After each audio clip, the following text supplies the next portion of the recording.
One of our favorite things to do in Anza Borrego State Park is to drive around and look at some of the sculptures. These sculptures range from dinosaurs to ancient mammals to some of the early human settlers of the Anza Borrego area. The sculptures were funded by the late Dennis Avery, who is one of Borrego Springs' most prominent and philanthropic residents, and they were actually sculpted by a man named Ricardo Bracetta, who is the master of iron. I've never seen someone who can breathe so much life into a piece of iron as Ricardo can. He's truly an artist. Some of the sculptures are right along the paved roads. Others you have to get off the main roads a little bit. But unless it's been extremely dry and the trails are sandy, just about any two-wheel drive vehicle can get to the sculptures. To create sculptures as great as these took an awful lot of preparation, both on the part of Mr. Avery raising the money to fund it, and on the part of Mr. Bracetta to build the superstructure and then the exterior and to pound out each individual vein and tooth.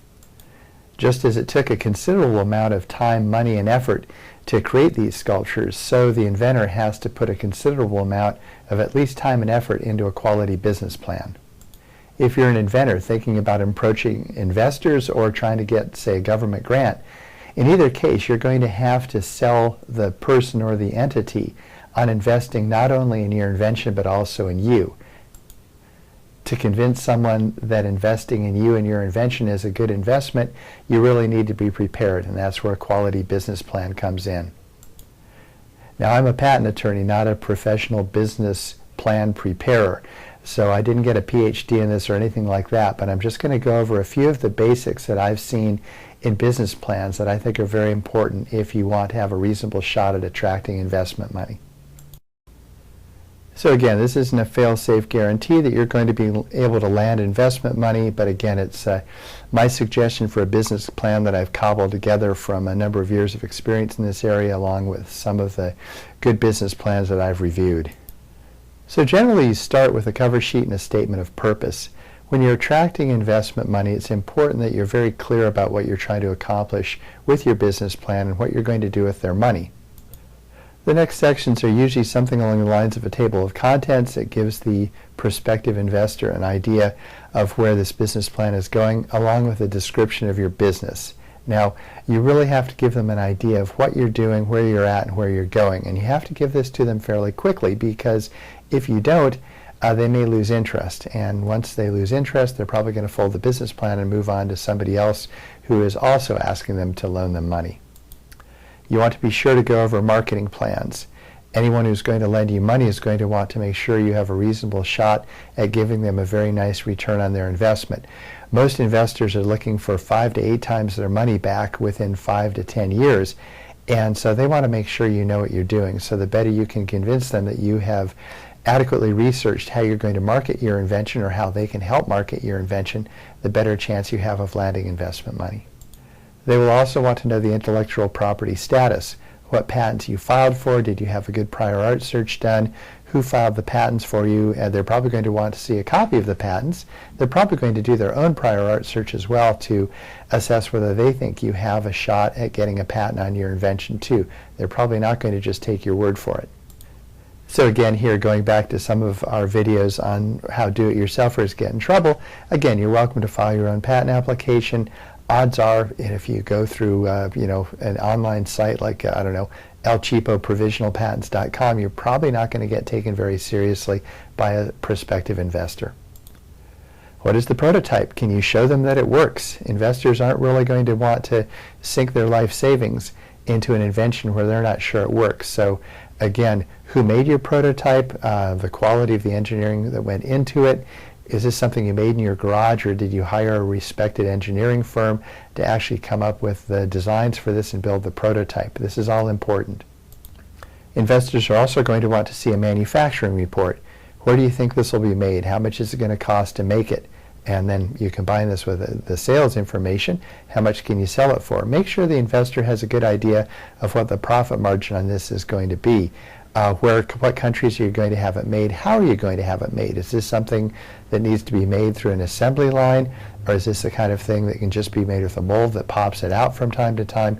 In other words, what goes into the manufacturing of your product?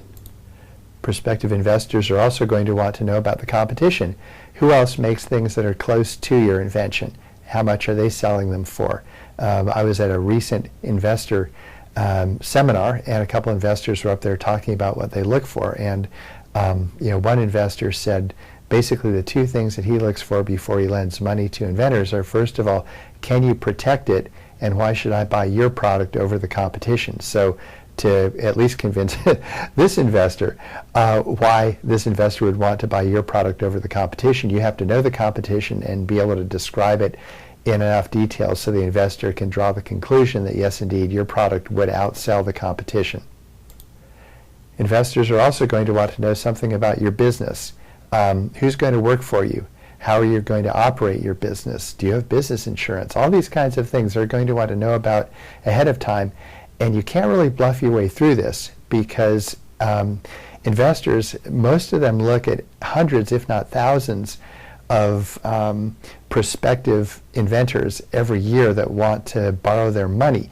And so as a result, they're very good at ferreting through any kind of house of cards you've built and figuring out exactly what you have and what you don't have. So you really can't bluff on this. You've got to be able to show them on paper, not only does your invention work, but you've tried to protect it, you've got the business insurance, that you really have your act together. Finally, prospective investors are going to want to know the financial data. They're going to want to know about you, how much money you have, how much money you've put into it, who else has put money into it, how much money do they have. I remember again at this investor summit, one of the investors said, when he approaches an inventor, he asks, did you put your life savings into this? Did your family put their life savings into this? Did your friends put their life savings into your invention? Because if not, why should I put my life savings into your invention? So again, you have to be prepared to disclose some fairly personal financial data. But again, you have to do this if you want to have a reasonable shot at getting an investor to invest in not only you, but also your invention. Now, in terms of exactly how nosy the investor is going to be into your personal life, they're going to be pretty nosy because they're going to want to make sure that there's at least a reasonable shot that they're going to be able to, again, not just make their money back, but make 5 to 10 times their money back in some cases. And they're going to want to be fairly certain they're going to be able to do this within 5 to 10 years. So again, among the financial data that they're going to ask for, if you've put in any loan applications, if you own any equipment that's related to the manufacturing process or anything like that, they're going to want to see that. Do you own this equipment or do you rent it? They're going to want to see a balance sheet, profits loss statements, break-even analysis. What exactly is going to happen in your business for you to break even? They're also going to want to see income projections, not only the profit loss statements, but also details in terms of how quickly you think you're going to be able to ramp up your business. Is this the kind of product that's going to have a short shelf life, or is this product going to basically create a new category of goods? And again, you can't put a whole lot of house of cards information in here because a smart investor is going to see through it. If you have an ongoing business, the investor is also going to want to see how your cash flow is going. And they may want to see if you've made any previous applications for investment. They may want to see what you've said then and how does your cash flow comport with what you claim was going to happen. And you might as well also provide some other information that you may consider to be somewhat personal, but you might as well put it in here because if you don't, they're just going to ask you for it before they lend you money anyway. So tax returns of any partners you have, probably for the last 3 years. Personal financial statement, the bank, you can get this from your bank. And again, you need to put copies of any leases. If you've got retail space, if you've got manufacturing space, they're going to want to see physical copies of all legal documents. So this could be like any license you have. If you've cross-licensed somebody's patent technology, if you have patent applications filed, they're going to want to see them. If you've bought a whole bunch of prototypes or manufactured parts, they're going to want to see that too. They're also going to want to see resumes of any of the partners in your company or any of the key people who you're claiming work for you. And also, if you have any distributors or manufacturers or suppliers who've given you a letter of intent to purchase or produce your product, they're going to want to see that as well. The bottom line is you can't bluff your way through a business plan. Anybody who's going to lend you any significant quantity of money based on your business plan is going to want to see the proof behind it. So you might as well do a good job before you start going out for investment money, because odds are there are a limited number of investors in your particular field. So why don't you do a good job from the beginning and really maximize your chances that you're going to get some investment money at a time when it would be very valuable to your invention.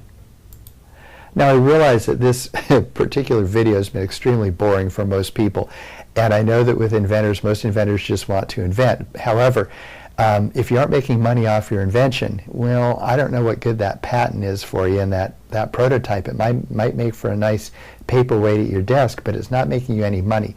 And the bottom line from prototypes and patents and any kind of thing that's related to your invention is whether or not it's making you money. Because if your invention isn't making your money, you've got a hobby. You don't have an invention. You've got a hobby. You don't have a business. And we all want businesses because businesses make money.